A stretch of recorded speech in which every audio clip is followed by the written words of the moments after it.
اعوذ باللہ من الشیطان الرجیم بسم اللہ الرحمن الرحیم انما ذالکم الشیطان یخوف اولیاء، اے مسلمانوں یہ شیطان ہے جو تمہیں ڈراتا ہے اپنے ساتھیوں سے۔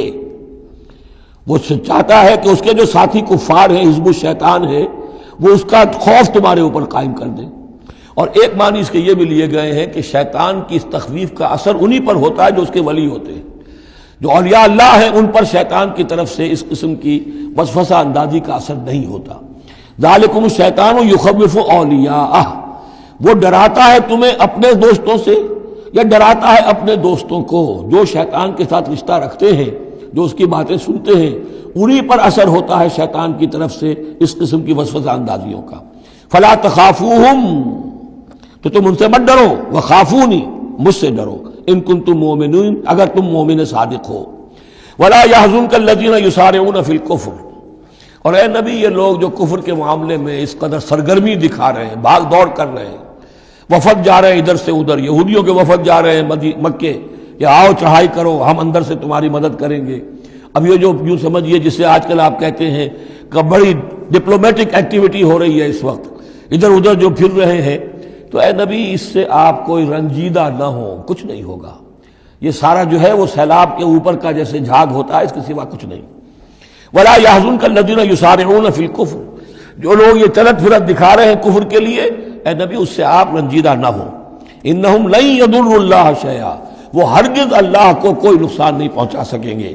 یرید اللہ اللہ یجعل لہم حظا فی الآخرہ، یہ تو اللہ کے اس فیصلے کا ظہور ہے کہ اللہ نہیں چاہتا کہ ان کا کوئی حصہ آخرت میں ہو۔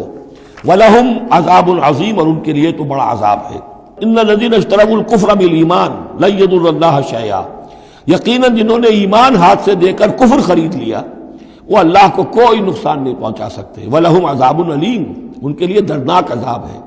وَلَا يَحْسَبَنَّ الَّذِينَ كَفَرُوا أَنَّمَا نُمْلِي لَهُمْ خَيْرٌ لِأَنفُسِهِمْ، اور نہ سمجھیں یہ کافر کہ ہم جو انہیں مہلت دے رہے ہیں تو یہ ان کے لیے اچھائی کر رہے ہیں، اچھائی نہیں ہے۔ کفر کو مہلت ملتی ہے تاکہ اور بڑھ جائے، ثم ازدادوا کفرا، کفر میں اور بڑھ جائے، تاکہ وہ اور برے سے برے عذاب کے اپنے آپ کو مستحق بنا لے۔ اللہ ڈھیل دیتا ہے، لیکن یہ نہ سمجھے وہ کہ یہ ڈھیل ان کے حق میں اچھی ہے۔ ولا يحسبن الذين كفروا انما نملي لهم خير لانفسهم انما نملي لهم ليزدادوا اثما، یہ ہم ان کی رسی دراز کرتے ہیں، ڈھیل دیتے ہیں تاکہ اور گناہ کما لیں۔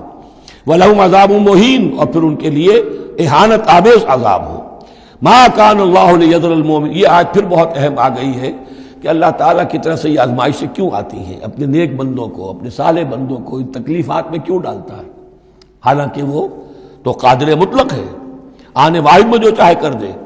مَا كَانَ اللَّهُ لِيَذَرَ الْمُؤْمِنِينَ عَلَىٰ مَا أَنْتُمْ عَلَيْهِ، دیکھو اللہ کے لیے یہ بات اللہ کی حکمت کے مطابق نہیں ہے کہ وہ تمہیں چھوڑے رکھے اسی حال میں جس میں تم ہو، یعنی تمہارے اندر کمزور اور پختہ ایمان والے ابھی گڑبڑ ہیں، اس سے آگے بڑھ کر ابھی منافق اور مومن بھی گڑبڑ ہے۔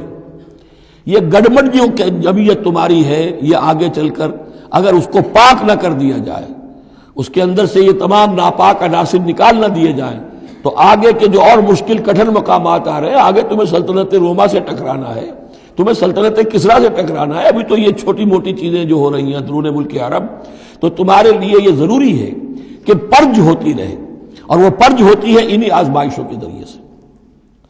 ما کان اللہ لیذر المؤمنین علی ما انتم علیہ، یہ اللہ کا طریقہ نہیں ہے، سنت نہیں ہے کہ وہ تمہیں چھوڑے رکھے اہل ایمان اسی حالت میں جس پر تم ہو، حتی یمیز الخبیث من الطیب، جب تک کہ خبیث علیحدہ نہ ہو جائے طیب سے، کھل جائے۔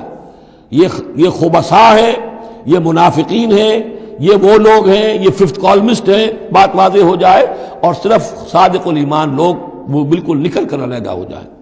وما کان اللہ لیطلعکم علی الغیب، اور اسی طریقے سے اللہ تعالیٰ کی یہ بھی طریقہ نہیں ہے کہ غیب کی خبریں تمہیں دے، لیکن اللہ یجتبی من رسلہ من یشاء، ہاں یہ معاملہ اللہ تعالیٰ نے کہ غیب کے حالات کی اطلاع دینا یہ اپنے رسولوں کے لیے رکھا ہوا ہے، جس کو وہ چن لیتا ہے رسولوں میں سے، وہ غیب کے حالات بھی بتاتا ہے۔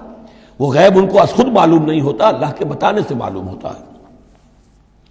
یعنی یہ کہ ان آزمائشوں میں کیا حکمتیں ہیں، کیا اس میں تمہارے لیے خیر آ رہا ہے، ہر چیز ہر ایک کو نہیں پڑھائی جائے گی بچوں کی طرح، البتہ یہ کہ یہ چیزیں ہم رسولوں کو بتا دیتے ہیں۔